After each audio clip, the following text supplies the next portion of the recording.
convincing evidence of a UFO may be photographs from nearly 50 years ago, a time when computers that could alter or create images were merely a fantasy. These two shots, taken in 1951, are the most widely disputed, but never disproven photographic evidence of a UFO. The photographs, of course, obviously have all kinds of implications. That if these photographs are real, then UFOs must be real.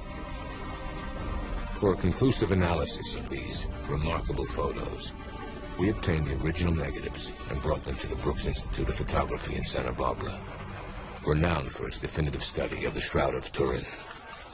By using the most sophisticated computer software available on the original negatives, they were able to literally take these photos apart, piece by piece. I can come in on it and see if there's any mismatch in the grain pattern, the grain structure, anything that's an obvious tip-off as to this being a fake, and there's some sort of darkroom trickery. The photos were taken by Paul and Evelyn Trent, a young farming couple from McMinnville, Oregon. Could they have pulled off such a convincing fraud? The Trents were not the sort of people that you would leap to the conclusion they were hoaxers. They had no interest in UFOs. They weren't imaginative people. They were farm people. To skeptics like Philip Glass, the Trent photos would be easy to fake and are easy to explain. The photograph almost certainly shows something like a hubcap suspended from electric wires that connected the house and their garage. But the experts saw no evidence of this anywhere in the photographs.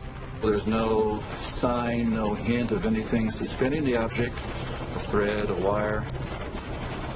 I just don't see any threads or any wires there. If it wasn't a hubcap suspended by wires, was it simply a model thrown in the air? Not according to the analysis. In fact, the UFO itself offered the most convincing evidence. I think if it were an item very close to the camera, it would have a much darker underneath on that one photograph. There'd probably be more evidence of some sort of texture, surface detail, and in fact there is not. So for that reason, I'm convinced that it is a distance away from the camera. How much of a distance? According to the Brooks Institute, it's likely that this object was thousands of feet from the camera. That calculation would make the UFO hundreds of feet in diameter. Putting the theory of a hoax further in doubt is the fact that the Trents never profited from taking these pictures. Even so, Philip Glass is not convinced. Why would they do this?